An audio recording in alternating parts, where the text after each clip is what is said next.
Hi అండి, నేను మీ doctor Surasula Radhakrishna, senior pulmonologist, Sircilla. మన ప్రవర్తన, మన అలవాట్లతో మన చుట్టూ ఉన్న పరిసరాలను మలినం చేసుకుంటూ, మనం తీసుకునే ఆహారాన్ని, తాగే నీటిని, పీల్చే గాలిని మన చేతులారా కలుషితం చేసుకుంటూ మన ఆరోగ్యాన్ని మనమే పాడు చేసుకుంటున్నామని తెలుసుకోవాలి. ఆహారం తీసుకున్న వెంటనే కడుపు నొప్పితో మోషన్కు వెళ్ళడానికి గల కారణము ఎంటమీబా హిస్టలిటికా అనే క్రిమి.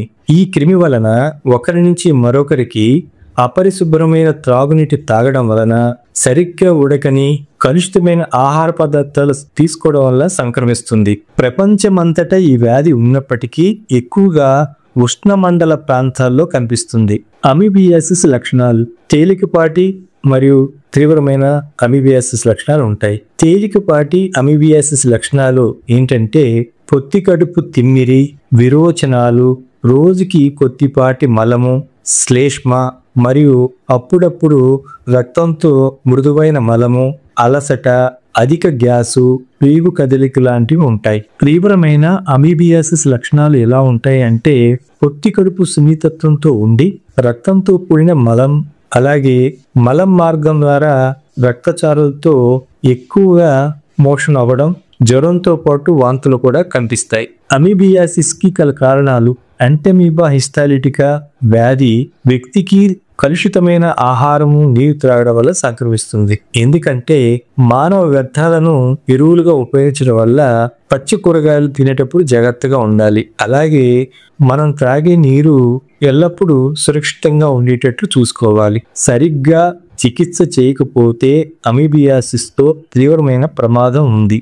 ఆహారంలో పీచు పదార్థాలు లేకపోవడం, నీరు తక్కువగా త్రాగడం, వ్యాయామం చేయకపోవడం, ఒత్తిడితో కూడుకున్న జీవనశైలితో ఉండడం, థైరాయిడ్, పాలిసిస్టిక్ ఓవరీ సిండ్రోమ్తో పాటు కొన్ని రకాలమైన జబ్బులతోనూ కొన్ని రకాల మందులు వాడటం వల్ల మలబద్ధకం అయిపోతుంది. ఆహారంలో ఎక్కువగా పండ్లు, కూరగాయలు తీసుకోవడం వల్ల మలబద్ధకాన్ని నిరోధించవచ్చు. అమీబియాసిస్తో బాధపడుతున్నప్పుడు యాంటీ అమీబిక్ చికిత్స ద్వారా దీనిని నయం చేసుకోవచ్చు. ఈ వ్యాధిని నిర్ధారించడం కోసం మల పరీక్ష, ఎక్స్రే, సిగ్మాయిడ్స్కోపీ లాంటివి ఉపకరిస్తాయి. హెపాటిక్ అమీబిక్ లివర్ యాబ్సెస్ను ఎక్స్రే ద్వారాను, స్కానింగ్ ద్వారాను చీముని ఆస్పిరేట్ చేసి పరీక్షించడం ద్వారా నిర్ధారించవచ్చు. అమీబియాసిస్కి చికిత్స మెట్రోజోల్ 400 mg టాబ్లెట్స్ రోజుకి 3 పూట్ల వారం రోజులు వాడినట్లయితే పూర్తిగా తగ్గిపోతుంది. మసాలా, కారాలు తగ్గించి పెరుగు, మజ్జిగ ఎక్కువగా వాడాలి. ఆరోగ్య అవగాహన కలిగి ఉందాం, ఆరోగ్యంగా ఉందాం. Thanks for watching.